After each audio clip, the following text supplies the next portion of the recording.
Λοιπόν, ετοιμαζόμαστε να αναχωρήσουμε. Θα πάμε στο λιμάνι της Κιλίνης, όπου θα πάρουμε το καράβι να περάσουμε απέναντι. Θα πάμε στη Ζάκυνθο για να πάμε να παραλάβουμε το καινούργιο μας σκάφος. Οπότε τη συνέχεια θα την πούμε σε λίγο από το λιμάνι της Κιλίνης.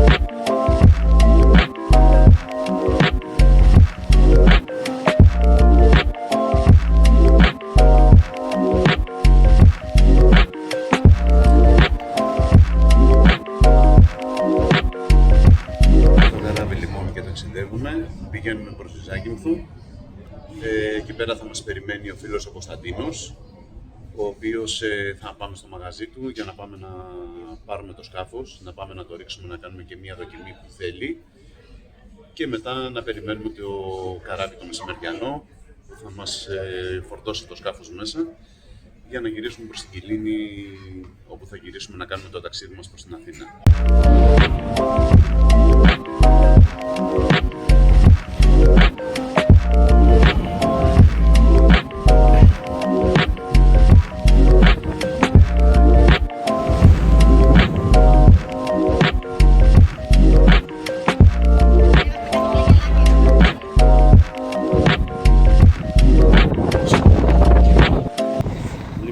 Φτάσαμε στο λιμάνι της Ζάκυνθου.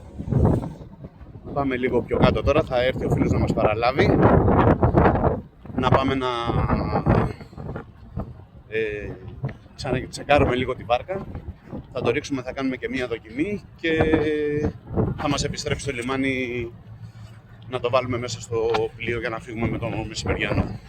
Οπότε θα τα πούμε λίγο αργότερα.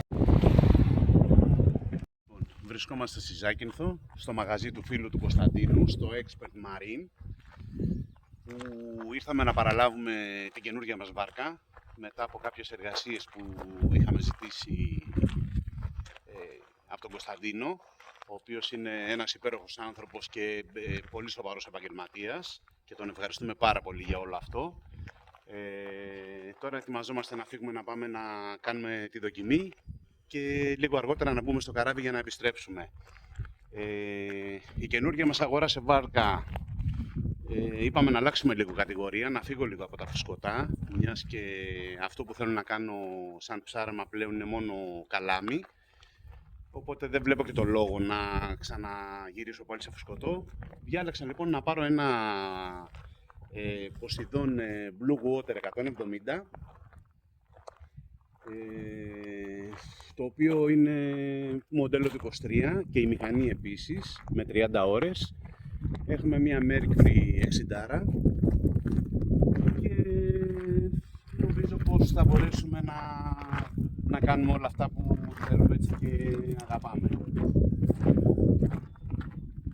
Αυτή είναι η καινούργια μας βάρκα.